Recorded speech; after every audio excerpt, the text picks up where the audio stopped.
कि अब्दुल्ला बिन सयाद इस तरह की अजीबो गरीब बातें करता है, वो जो बातें करता है वो सच्ची साबित होती हैं, लोगों को गैब की बातें सुनाता है। रसूलुल्लाह सल्लल्लाहु अलैहि वसल्लम उसके पास तशरीफ लाए।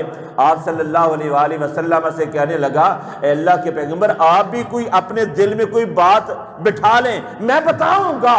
रसूलुल्लाह सल्लल्लाहु अलैहि वसल्लम फरमाते हैं, मैंने फर्ज कर ली कि मेरे दिल के अंदर सूरह दुखान है। उसने कहा बताओ। वो कहने लगा, हाँ आपके दिल में दुख दुख दुख अदुख अदुख नाम की कोई चीज है। अंदाजा लगाइए, आप सल्लल्लाहु अलैहि वसल्लम ने फरमाया और तेरा बेड़ा तर जाए, इससे आगे ना बढ़ सके।